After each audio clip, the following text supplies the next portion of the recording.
El Ministerio Conéctate a Jesús y Seminarios y Tutorías TISU presentan la serie Feliz para Siempre mediante el uso de la tecnología, la inteligencia artificial en la formación de líderes laicos.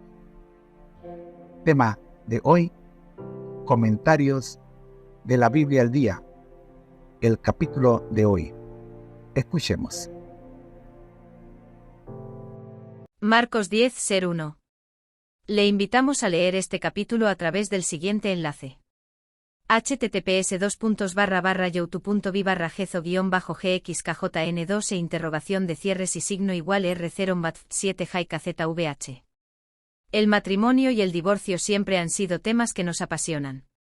Como orientadores familiares, una de nuestras responsabilidades es preparar a los jóvenes para entrar en esta fase de sus vidas que es muy crucial para ellos y sus familias.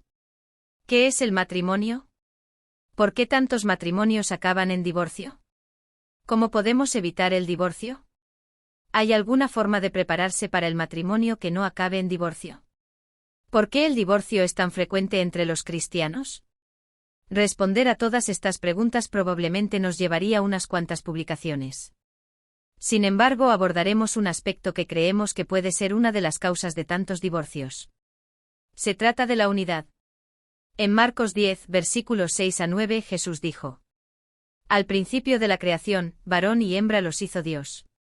Por esto dejará el hombre a su padre y a su madre, y se unirá a su mujer, 8 y los dos serán una sola carne, así que no son ya más dos, sino uno. Por tanto, lo que Dios juntó, no lo separe el hombre. ¿Qué quiso decir Jesús cuando dijo que dos se convertirán en una sola carne? Averiguémoslo. Tal vez al encontrar el significado de esta unidad, podamos encontrar la razón de tantos divorcios. ¿Qué es el matrimonio? ¿Dónde y cuándo se originó? Para comprender este concepto de unidad, debemos remontarnos al Edén, donde todo comenzó. En el jardín del Edén, antes de que el pecado entrara en este mundo, Dios Padre, Hijo y Espíritu Santo, que son uno, decidió crear al hombre a su imagen y semejanza. Génesis 1 versículo 26. Todo era perfecto después de la creación del primer hombre y Adán. Sin embargo, después de que Dios declarara que todo era bueno, mientras Adán nombraba a los animales, descubrió que todos los animales tenían una compañera excepto él.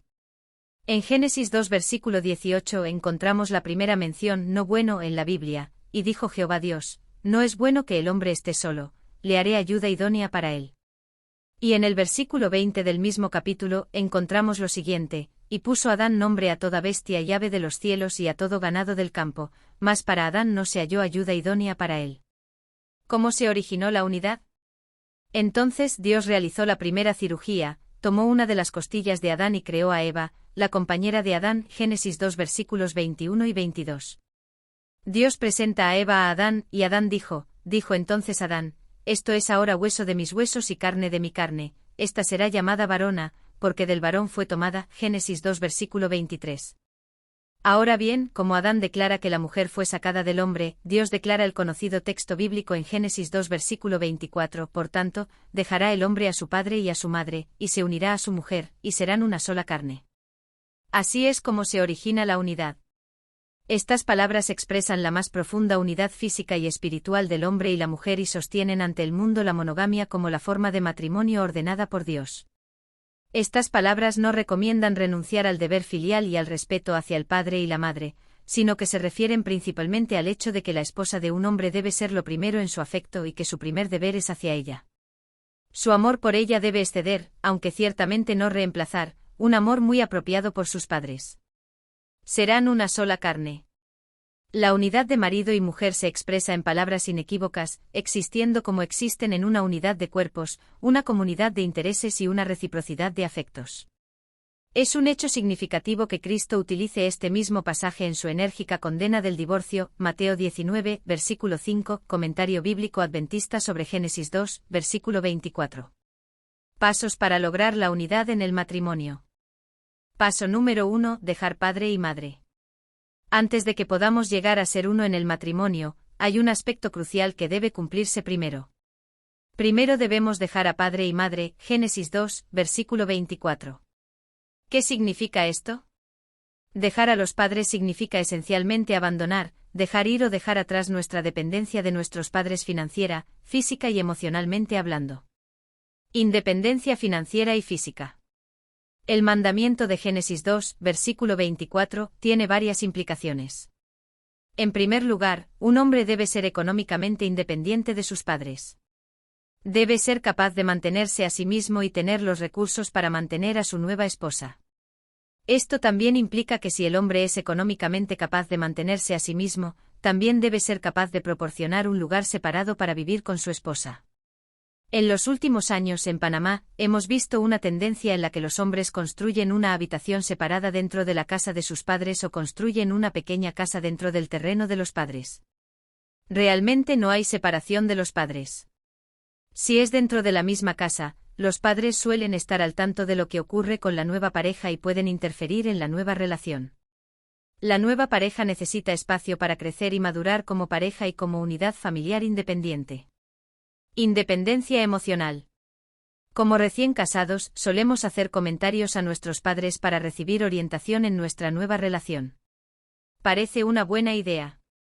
Sin embargo, cuando consultamos a nuestros padres, debemos tener en cuenta que necesitamos establecer nuestra propia relación o vínculo emocional con nuestro cónyuge. Tenemos que darnos cuenta de que si seguimos manteniendo un apoyo emocional con nuestros padres, es posible que la unidad que necesitamos desarrollar con nuestro cónyuge nunca llegue a producirse. Paso número 2. Ser uno. ¿Qué implica? Destinada a durar toda la vida, para comprender lo que es en verdad el matrimonio, se requiere toda una vida. Los que se casan ingresan en una escuela en la cual no acabarán nunca sus estudios.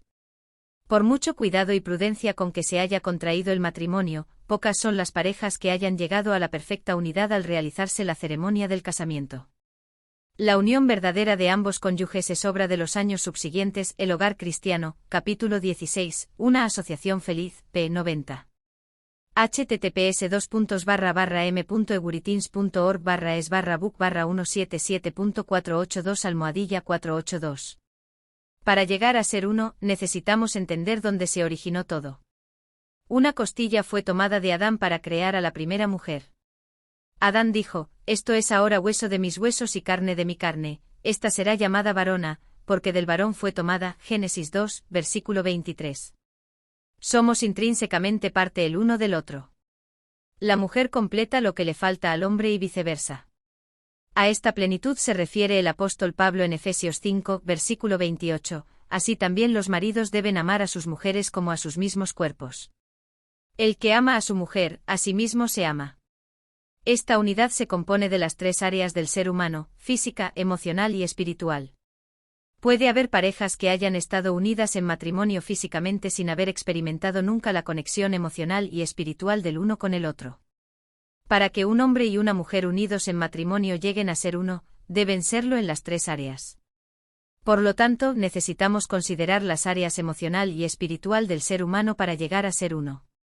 Exploremos cómo llegamos a ser uno emocional y espiritualmente hablando para completar el ciclo de unidad en una pareja casada. Fase número 1. Llegar a ser uno físicamente con nuestro cónyuge. Quizás nunca habíamos tenido en cuenta este aspecto, sin embargo, llegar a ser uno físicamente con nuestro cónyuge va más allá de los aspectos sexuales que conlleva. La unidad física depende de la unidad emocional y espiritual. De lo contrario, no habría diferencia entre nosotros y los animales. Fase número 2. Ser uno emocionalmente con nuestro cónyuge. Emocionalmente hablando, ser uno con nuestro cónyuge significa que debemos tener intimidad con el /ella. Intimidad significa que estamos en contacto con los sentimientos y emociones de nuestro cónyuge. Sabemos si está triste, si está preocupado, si está molesto por algo, etc. Esta intimidad se desarrolla a lo largo de un periodo de tiempo en el que nuestra amistad con nuestro cónyuge se hace más profunda. Por eso es tan importante que los jóvenes sigan las etapas de las relaciones interpersonales antes de casarse. Es decir, debe haber una amistad antes de casarse. Durante la etapa de la amistad es cuando determinamos si nos gustaría pasar el resto de nuestra vida con esa persona o no. Sin embargo, normalmente decidimos si queremos casarnos o no con una persona basándonos en sus atributos físicos y no en una verdadera amistad. Las mujeres pasan por ciclos físicos que afectan sus emociones. Los hombres deben ser sensibles a las necesidades emocionales de sus esposas. A veces las mujeres solo necesitan que sus esposos las abracen tiernamente, y esto no implica que quieran intimidad física.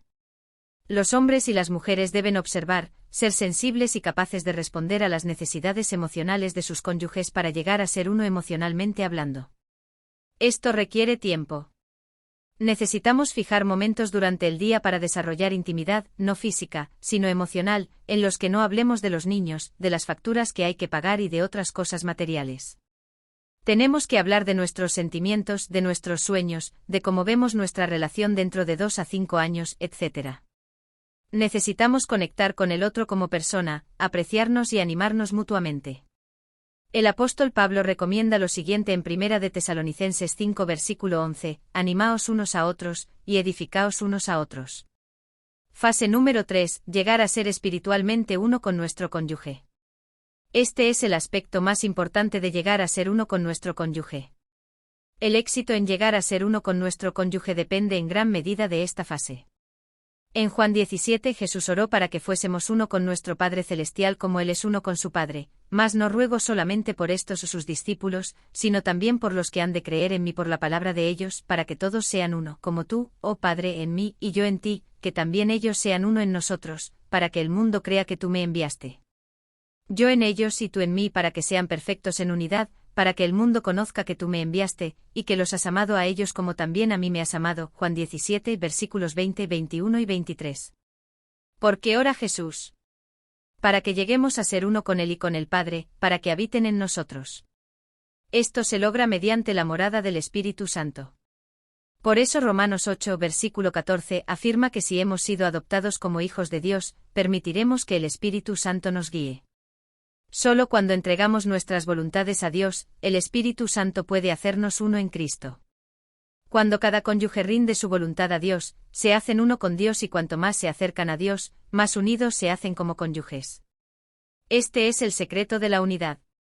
Si todos los cónyuges se convierten en cristianos, no importa las situaciones que se les presenten, serán uno, su vínculo será fuerte, porque estarán unidos por un lazo que no puede ser destruido a menos que se separen de aquel que los une, Dios. Dios es amor, y el amor de Dios en nuestros corazones a través de la morada del Espíritu Santo nos mantendrá unidos. Este vínculo comienza aquí cuando aceptamos a Jesús como nuestro Salvador personal y continuará por toda la eternidad. Cuando nos casamos, si ambos cónyuges se han unido con Jesús primero, entonces su unión como pareja casada durará. ¿Y ahora, qué hacemos? Si todavía estamos casados y no hemos entregado nuestra voluntad a Dios, podemos hacerlo ahora mismo. Pero el amor a Dios es primordial. Si no amamos a Dios, no hay manera de que le rindamos nuestras voluntades. ¿Y adivina qué? Si no amamos a Dios, que es amor, ¿cómo podremos amar a nuestro cónyuge? El amor viene de Dios, el originador. La primera característica del fruto del Espíritu Santo es el amor. Sin la morada del Espíritu, no podemos amar a Dios, ni a nadie. Amar es una elección, no un sentimiento. El amor es una planta que necesita ser alimentada todos los días para que crezca y se mantenga sana. Si queremos que nuestras relaciones florezcan y sean sanas, necesitamos amar a Dios y a los demás como a nosotros mismos. Marcos 12, versículos 30 a 31. El amor egocéntrico nos destruirá como sucedió con Lucifer. Isaías 14, versículos 13 a 15. Dejemos que el Espíritu Santo nos guíe para rendir nuestra voluntad a Dios y permitir que florezca el fruto del Espíritu. Gálatas 5, versículos 22 y 23. De esta manera, nuestros matrimonios serán lo que Dios diseñó que fueran, uno como Dios es uno. Bendiciones.